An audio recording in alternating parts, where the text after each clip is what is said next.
Hello friends, welcome to my channel teach me official. दोस्तों, हम chemical reaction के कुछ टाइप्स के बारे में जान रहे थे। आज हम जानेंगे उपचयन और अपचयन अभिक्रिया के बारे में। उपचयन अभिक्रिया किसे कहते हैं? दोस्तों, उपचयन अभिक्रिया जिसे हम इंग्लिश में कहते हैं ऑक्सीडेशन रिएक्शन। फ्रेंड्स, आपको इंग्लिश में भी इसका नाम याद रखना है, क्योंकि इंग्लिश में अगर आप इसका नाम याद रखेंगे तो आपको इस रिएक्शन को समझने में थोड़ी आसानी हो जाएगी। चलिए जानते हैं इसके बारे में।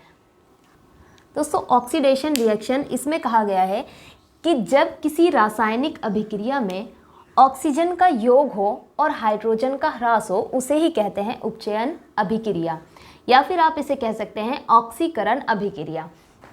दोस्तों, मेन पॉइंट है इस अभिक्रिया में ऑक्सीजन का योग हो।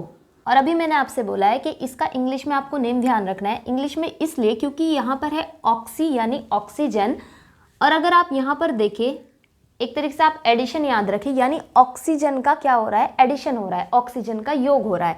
और यही इसकी डेफिनेशन में है कि जब भी ऑक्सीजन का योग हो तो वही कहलाती है उपचयन अभिक्रिया, जिसे हम ऑक्सीकरण अभिक्रिया भी कह सकते हैं।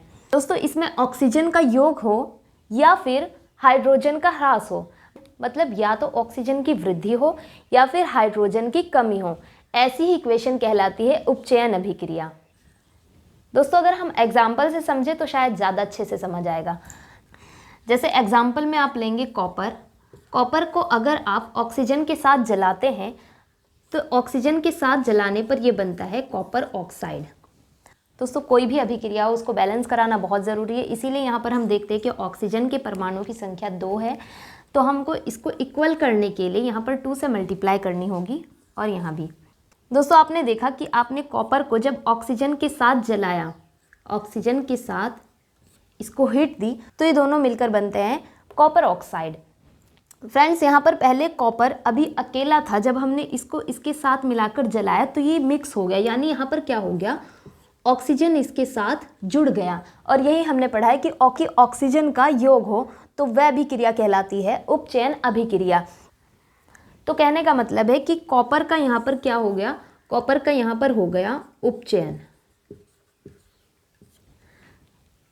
क्यों? जब आपने इसकी अभिक्रिया कराई तो अभिक्रिया के बाद यहाँ कॉपर से क्या बन गया, कॉपर ऑक्साइड, यानी ऑक्सीजन इसमें ऐड हो चुके हैं। ऑक्सीजन का एडिशन ही कहलाता है ऑक्सीडेशन रिएक्शन, यानी कि उपचयन अभिक्रिया, जिसे आप ऑक्सीकरण अभिक्रिया भी कह सकते हैं। दोस्तों, ऑक्सीजन का योग हो या फिर हाइड्रोजन की कमी हो, अगर रिएक्शन कोई ऐसी होती है जिसमें हाइड्रोजन की कमी आपको दिखाई जा रही है, तो वहाँ पर भी आप कह सकते हैं कि वहाँ पर उसका उपचयन हो रहा है, यानी वो अभिक्रिया भी उपचयन अभिक्रिया होगी, जिसे हम कहते हैं ऑक्सीडेशन रिएक्शन। जैसे आपने लिया मैग्नीशियम को जब आप हाइड्रोक्लोरिक अम्ल के साथ मिलाते हैं तो ये बनेगा मैग्नीशियम क्लोराइड, प्लस हाइड्रोजन यहाँ से क्या हो जाएगी, अलग हो चुकी है। अब दोस्तों, जैसा कि आप जानते हैं कि हमें इक्वेशन को बैलेंस कराना बहुत ज़रूरी है, तो यहाँ पर क्लोरीन और हाइड्रोजन के जब परमाणु को हमें इक्वल करना होगा तो यहाँ पर हमें मल्टीप्लाई करनी होगी 2 से। अब दोस्तों, आप ये देखिए हाइड्रोक्लोरिक अम्ल, यहाँ पर ये हाइड्रोजन पहले तो इसके साथ जुड़ा हुआ था, लेकिन अब क्या हो गया कि ये हाइड्रोजन यहाँ पर इससे अलग हो गया और मैग्नीशियम के साथ क्लोरीन ऐड हो गई, मतलब हाइड्रोजन का यहाँ पर ह्रास हो गया, यानी हाइड्रोजन की कमी हो चुकी है।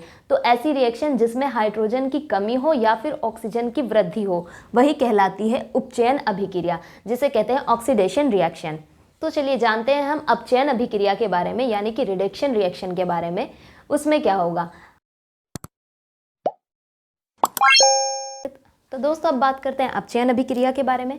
अपचयन अभिक्रिया उपचयन अभिक्रिया की बिल्कुल विपरीत होगी। जैसे उपचयन अभिक्रिया में हम ऑक्सीजन की वृद्धि करते थे और हाइड्रोजन में क्या करते थे, कमी करते थे, लेकिन अपचयन अभिक्रिया में क्या होगा, आप हाइड्रोजन की वृद्धि करेंगे, ऑक्सीजन की कमी करेंगे, तो ऐसी अभिक्रिया कहलाएगी अपचयन अभिक्रिया। दोस्तों, हम इसे अनऑक्सीकरण अभिक्रिया भी कह सकते हैं। फ्रेंड्स, हम इसको एग्जाम्पल के जरिए जानेंगे। जैसे आपके पास है कॉपर ऑक्साइड, कॉपर ऑक्साइड की जब आप हाइड्रोजन के साथ अभिक्रिया करते हैं तो ये मिलकर बनेगा, यहाँ पर क्या होगा कि जो कॉपर है ये अलग हो जाएगा। कॉपर अलग क्यों होगा, क्योंकि हाइड्रोजन की जो सक्रियता है वो कॉपर से ज़्यादा है, इसीलिए ये इसको विस्थापित कर देगा और इसकी जगह पर खुद आ जाएगा, इसीलिए मिलकर बन जाएगा H2O, यानी यहाँ पर कॉपर की जगह ये खुद आ गया और कॉपर को ये कर देगा इससे अलग।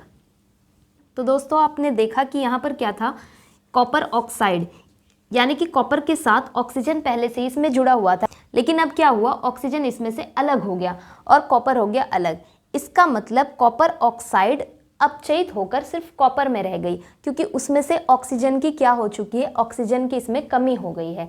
तो इसीलिए हम कहेंगे कि ये रिएक्शन कैसी रिएक्शन है, ये है रिडक्शन रिएक्शन।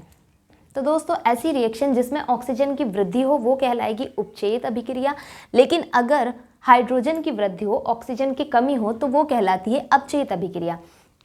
अब दोस्तों अगर आप इस रिएक्शन में एक बात नोट कर रहे हैं तो यहाँ पर हाइड्रोजन फिलहाल बिल्कुल अलग है, लेकिन जब हम दूसरी साइड, प्रोडक्ट वाली साइड, जब इसका मैटर तैयार होता है जल H2O, तो यहाँ पर ऑक्सीजन इसके साथ ऐड हो गया। और अभी मैं आपको बोल रही हूँ कि जिसमें ऑक्सीजन की कमी हो और हाइड्रोजन की वृद्धि हो वो कहलाती है अपचयन अभिक्रिया।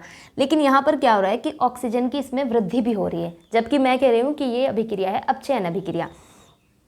तो दोस्तों मैं आपको यही बात बताना चाहती हूँ कि ये अभिक्रिया अपचयन अभिक्रिया के साथ साथ उपचयित अभिक्रिया भी है, क्योंकि यहाँ पर क्या हो रहा है कि कॉपर से तो ऑक्सीजन की कमी होकर कॉपर रह गया, लेकिन दूसरी साइड हाइड्रोजन में ऑक्सीजन की वृद्धि भी हो रही है।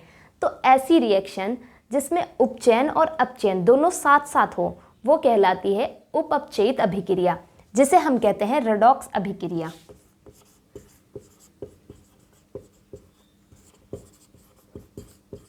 रेडॉक्स अभिक्रिया।